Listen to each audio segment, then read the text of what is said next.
Hello, everybody. Good to have you here. Good to have you here, Oliver. Thank you for having me. I have to ask you, and you have to be completely honest, how many times did you hug a robot yet? Not too many times, to be quite frank. And I was just thinking about my personal history when it comes to girlfriends. They were all real, so all good. Yeah, well, good for you. Well, the core theme of our talk will be how can a middle-sized company, a mid-sized company like Leica, with a 100-year history, with approximately 1,500 employees, how can it assert itself in a competition with multi-billion-dollar companies? How is that possible? What's key? Concentrate on the key points here. I would say, number one, it's a fantastic opportunity right now for mid-sized companies in Germany, because as long as you have a really substance and potential, and if you need to have some support, really open it up and have such kind of conversation like we have today. Basically, the number one key is that you should have an IT infrastructure that is allowing you to really expand to the outside. Number two, it's very important to really keep your hierarchy flat, because there is one thing that none of the big corporations can provide you with, and this is agility. And as long as you have something to deliver to the new world of digital, actually there are great opportunities. So it's really flat hierarchies, that's interesting. Because, but can you do that as a big corporation as well? You came from Microsoft. So is it inevitable to build up hierarchies and then you have to break them down again once you're on the top? I would say it takes too long, actually, to really build up something that makes no sense, and breaking it down again, it's simply just like a waste of time. I would rather go and say, let's keep all the kind of competence in small centers and connect those centers with external partners, and don't even start thinking about big kind of hierarchies anymore. I mean, I was dealing with, I don't know, tons of scorecards and dashboards in Microsoft, and that was all good. I really love Microsoft. Thank you very much, guys. It was a fantastic C6 period. But now it's all about agility and being more go-to-market focused and speak to the people that can really help and that we can benefit from.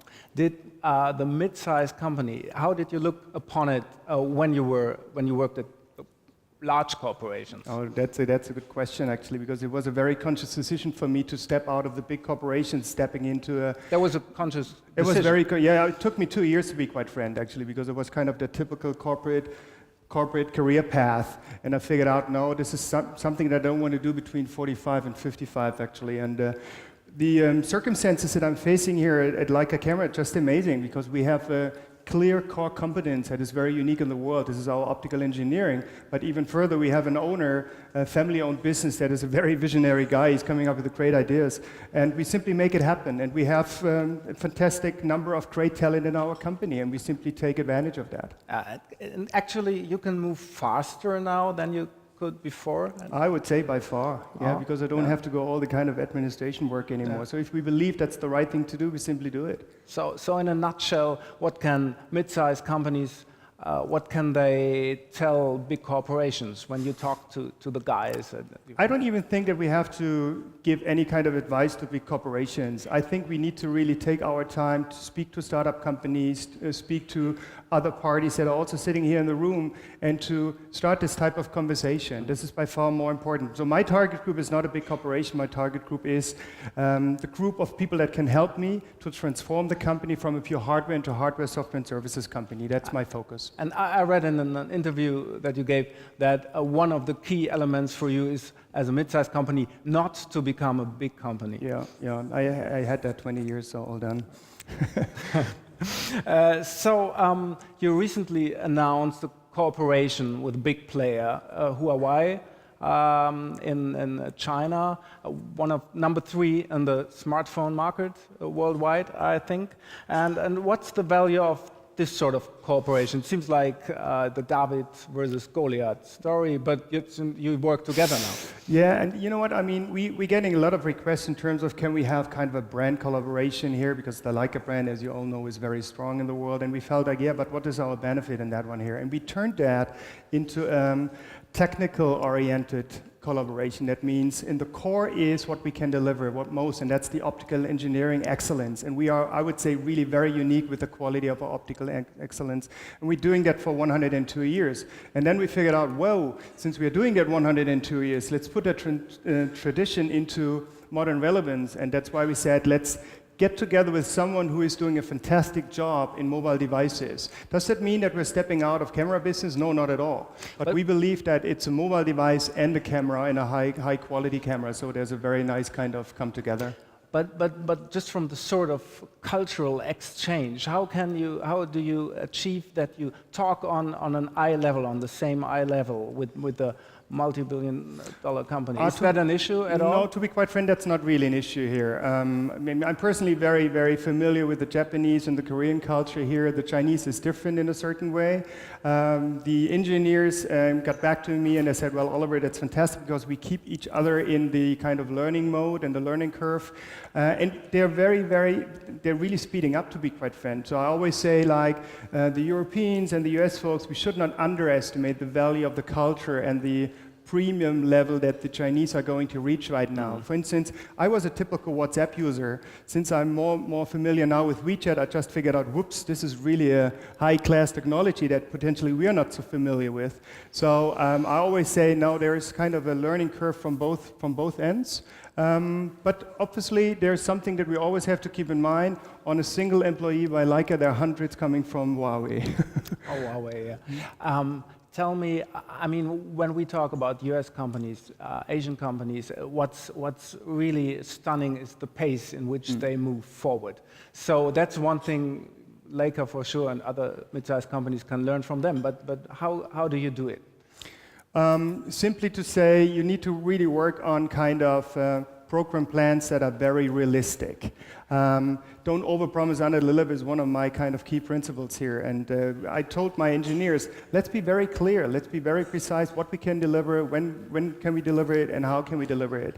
Fortunately, to be quite frank, the first product just got announced recently, and we are far ahead of what we have kind of put in our first kind of roadmap.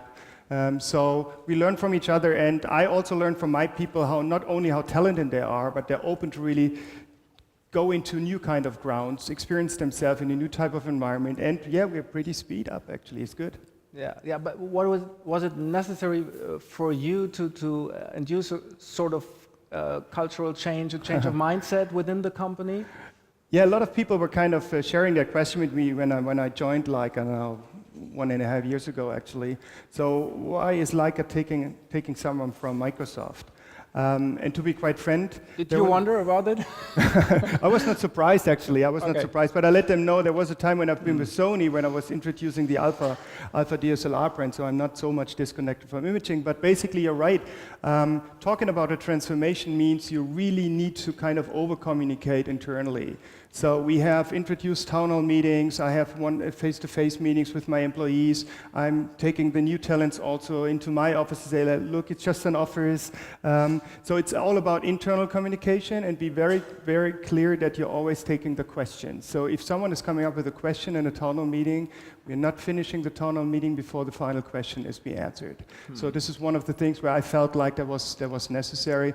And quite frank, I think I'm a quite nice guy, so all good.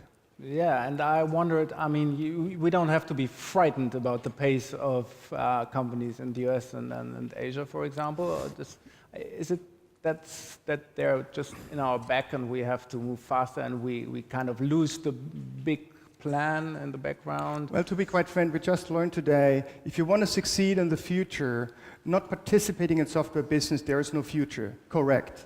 What I also learned is that almost everybody was talking about the necessity of having optical engineering excellence. So it's all about what can you bring to the party. I think that's one thing. Speed. I give you an example what I'm kind of getting a little bit kind of nervous right now. I'm following up a lot of conversations and meetings and discussions here in Germany around Industry 4.0. And I felt like if you still keep going discussing that the next 5 years, then you already lost 15 cycles, because the cycle's coming from the software industry. So there's only one piece of advice that I could do from my position, actually. It's speed up. get your team ready, and then simply make it happen. But there is a time when you simply should stop finishing the discussion and you get things done. And that's something that we also can learn from the startup industry, because they often don't know where they're going end up. Yeah. You cooperate with startups as well, right? Actually, also this is a step-by-step process. We said the first kind of step we need to take is improve the internal IT infrastructure. Second, find a partner that is heavily investing into mobile devices, because we can learn how to bring in our optical engineering into new mobile devices. And the third thing is right now, obviously, to look into the startup, because now we are ready also from an internal perspective. Is it also about stocking up the internal research and development budget? What role is that about? Well, actually, we just shared that with the press actually a week ago, that we are already on 11% out of our total P&L, which is quite a massive amount of money. Usually it's an average of 5 to 6%. So Leica already invested more into own type of products here. But you're right, when it comes to more transformation, we are flexible enough to really increase the number of people. Having said that, as you all know, we are located in Wetzlar near Frankfurt. This is where we have the optoelectronic and the optical part and the mechanics, so important. But we also notice that software is not located in that area, so we have to be where the software is. Do you hire at the moment, and what kind of people are you looking for? Oh, we hired a lot of people actually. We hired a new head of digital, a new head of IT, they're both sitting here in the room. I figured out that the talent we have in our engineering is just fantastic. So the age diversity in our engineering department is just amazing. We built up a new design team located down in Munich, so we are a little bit in hiring mode. But I feel like that we have build up a certain kind of an internal muscle when it comes to expertise, and we have the right mentality among the people that I say, again, remain and keep yourself in the learning experience and the learning mode, and that means then you can connect with other people outside. And yeah, if we see more growth for us, then obviously we're going to hire even more people. You're a tech guy, if I may say so. I mean, sale, but tech affinity, high-tech affinity. How do you value how do you look upon new technologies? How do you evaluate them? Artificial intelligence, what we talked about here, virtual reality, does that play a role for you in your day-to-day business? I found the artificial intelligence discussion we've had today quite interesting, because I used to be in the gaming industry, and it seems to be that at that point of time, gaming industry was kind of leading it. The robot discussion felt like very exciting. I'm more excited about what I have learned about cars today. And again, it's all about software. You have to bake in software into each type of your product. I still believe in having a real product in my hands. I still believe that this is a major factor, and we should not underestimate one thing. The younger generations, they're all raised up in a digital world. Give them an analog experience product into their hands, and they will be completely, they went crazy, because they felt like, I've never seen that before. So there are so many opportunities. What is definitely not an opportunity? Create a standard, keep the standard forever. This is gone. We're all living in a fully globalized, digitalized world, and that means move on. Having said that, I'm not a very historical-driven person, to be quite frank. But what I learned about Leica, this traditional company, 102 years, if you read the books, you will see in 102 years, this company has transformed many, many times. That's why we're quite confident with regard to the future. That's the fascinating thing. I mean, your business is the lens, if I may say so, right? And you have to find the possibilities of the lens within the 21st century. As a last question, what's the possibility of the lens? Basically, you see lenses all over the place, right? We saw on Robert here, you saw some kind of eyes. There are lenses in there. Car lenses are required. 360 degrees, and we see drones. All of this is pretty much baked on lenses. And I can really tell you, most of the software companies are approaching us, because they're fantastic in developing software. They sometimes don't have a clue about developing lenses. So I think it's a pretty nice opportunity for us. But Leica said, hello, here we are, we're the best, or do they come to you? Well, to be quite frank, no, they called us up. Yeah, well, yeah.